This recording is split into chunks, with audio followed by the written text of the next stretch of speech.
Patrice Dutil is a really smart guy and a historian and a student of politics. And he joins me now, but before, the guy behind there wants to get paid. So please, subscribe and keep us on the air because you're going to be interested in this show. You have just published a book, and it's well, I was going to say 1985, sorry, 1885, Sir John A. Macdonald. Many people watching now just say, well, isn't that guy that took down his statue and things like that? I want to just, before you start, I just want to tell people, a lot of history books are dry. And if you're as old as I am, you'll know those books which were scratch and sniff. And they gave you the flavor of the book. Patrice's book is just so chock full of good stuff. It's like that. You sense it, you smell it. It's not just dry history, because you also talk about the times, what life was like. And Sir John A. going on a ship over to London and where he was. But you really talk as well about why he's so significant in Canada. Well, yeah, the year 1885 encapsulates everything that Sir John A. Macdonald tried to achieve in his career, and yet did that against a cascade of events, of trauma, of disease, of death. It's a fascinating year, 1885, the most traumatic year in our history.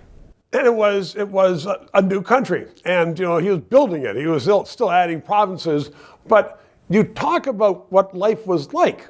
It takes weeks and weeks and weeks to go to Britain, and ages to get to Montreal, to Toronto from Ottawa, and the life it was a tough life compared to what people say now. We can't forget that, and we can't judge people in 1885, 140 years ago, with the standards of today. The mentalities were different, the mindset was different, the perspective on the present and the future was different. So when we're casting our judgment on John A. Macdonald, we have to put him in his time. We have to put him in his context, what he was dealing with. And to understand that, that's the task of the historian. And if I can achieve that in this book, to try to explain to people why Sir John A. Macdonald did the things he did by situating him in his context, then I will have been successful. That's the point. Years ago, an American professor of mine wrote a book, The Closing of the American Mind. And you know who I'm talking about, Bloom. And when you see the demonstrations, especially at your university, Metropolitan, I look and I say, these people don't have any idea what they're talking about. Are we really missing out by not educating people in more facts? Oh, I couldn't agree more. I think that we are, what Bloom was talking about almost 40 years ago is now. I mean, it was prophetic. We have students who do not know their history. We have public officials who manifestly do not understand the Canadian past. They need to be instructed on how they got there, how the Canadian polity is where it is now. We need to understand our history, and yet our history is abandoned.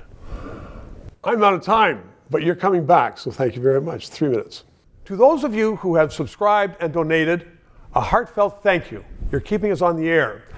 If you're watching and you haven't, please try to do so, because 4 years ago, we started this show because there needed to be independent analysis. Now more than ever, with the Online Harms Act, once that gets into law, it's been passed once by the House, there are going to be hundreds of bureaucrats censoring the news in Canada, censoring this show.